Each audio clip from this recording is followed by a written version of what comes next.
Hello everyone, welcome back to my YouTube channel. Today we are going to learn something interesting, super interesting.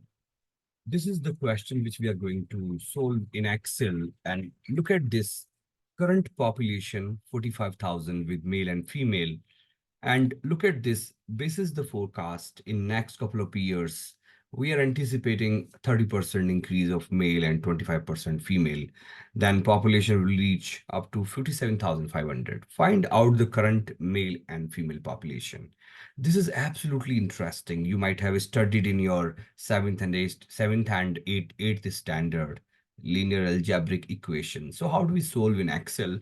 It's super interesting. You can see this is my current population 1, and let's create a matrix. So 30% increase of male. So this is suppose male and this is female and 1.30 after increment of 30% and after increment of 25% is a female, and current total is 45,000. You can just write down here, and after increase you can see the population goes up to 57,500. This is my metric. This is actually 2 by 2, and this is just one array kind of metric we have created. And let's see how do we do that.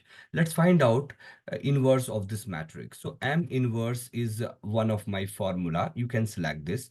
So this is the value I'm getting.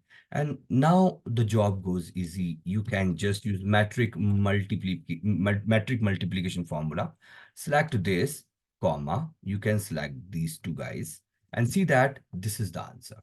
25,000, 20,000. Male 25,000 and female 20,000. This is the answer. Let's validate.